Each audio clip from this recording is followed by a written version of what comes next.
Halo, perkenalkan nama saya Maryam Sri Muhaimini. Saya akan mengulas mengenai budaya mistis yang ada di suku Jawa. Let's go!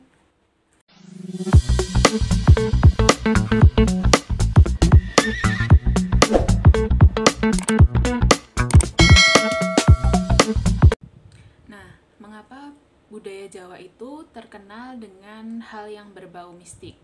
Karena suku Jawa itu merupakan suku yang terpadat, yang memiliki banyak kepercayaan dan kebudayaan yang sangat beragam. Suku Jawa juga merupakan suku yang paling terpadat, karena hampir semua suku-suku yang ada di Indonesia itu terdapat di Pulau Jawa. Dan 40% dari penduduk Indonesia itu berasal dari suku Jawa. Maka dari itu, tidak heran bila budayanya berkaitan erat dengan hal-hal yang berbau mistik. Karena keanekaragaman dan adat istiadat yang berbeda-beda sesuai dengan suku wilayahnya masing-masing. Nah, kalian pasti tidak asing lagi dengan yang namanya sesajen. Ya, sesajen. Nah, sesajen sendiri itu ada 3 macam ya, yang akan saya jelaskan nanti. Untuk yang pertama itu sesajen dalam acara pernikahan, yang kedua sesajen untuk orang yang meninggal, dan yang ketiga yaitu sesajen untuk biasanya orang Jawa itu mau membangun rumah atau membongkar rumah itu menggunakan sesajen. Yuk kita bahas dari yang pertama, yaitu sesajen untuk pernikahan. Nah, untuk sesajen pernikahan ini biasanya sesajennya itu diletakkan pada tungku. Tungku buat memasak itu ya. Tungku untuk memasak. Untuk bentukannya tungku seperti ini. Mengapa masyarakat menggunakan sesajen dengan demikian? Karena untuk meminta berkah dan percaya akan terhindar dari hal yang tidak diinginkan saat acara pernikahan berlangsung maupun setelahnya dan maupun saat persiapannya. Nah, sesaji ini diletakkan di sekitar tungku untuk memasak itu, yang fungsinya itu untuk berbagi kepada Dewi Sri, atau yang dalam bahasa Jawa Sri itu artinya yaitu padi. Jadi untuk berbagi kepada Dewi Padi agar diberikan keselamatan. Yang dipercayai sejak dulu agar yang memasak itu diberikan keselamatan dari awal acara hingga selesainya acara, hingga akhir acara. Nah, selain alasan itu tadi, ada alasan lain yang mendasar, yaitu saat pernikahan ada banyak makanan-makanan supaya orang yang sudah meninggal ikut menikmati kebahagiaan ini.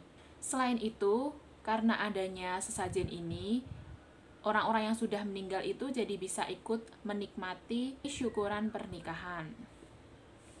Kemudian yang kedua yaitu sesajen untuk orang yang sudah meninggal. Nah, ini khusus untuk yang orang meninggal gitu ya. Jadi ada seseorang yang meninggal begitu, kemudian keluarga besarnya atau kerabatnya itu membuat sesajen ini, memberikan makanan untuk rohnya seperti itu.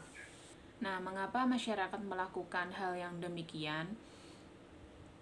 Karena mempersembahkan suguhan berupa makanan bagi mereka yang telah menyelesaikan perjalanan dalam hidupnya.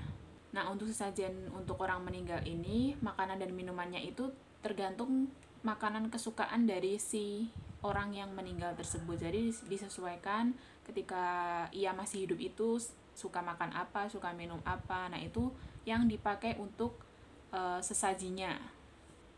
Dan yang ketiga yaitu sesajen untuk membangun rumah ataupun membongkar rumah. Nah, untuk sesajen dalam membangun rumah atau membongkar rumah ini biasanya ditaruh makanan kecil saja ya, nggak seperti seheboh saat acara pernikahan, nggak sebanyak saat acara pernikahan. Tapi pada sesajen ini itu ditambahi dengan makanan degan. Degan itu adalah kelapa muda. Orang Jawa menyebutnya degan.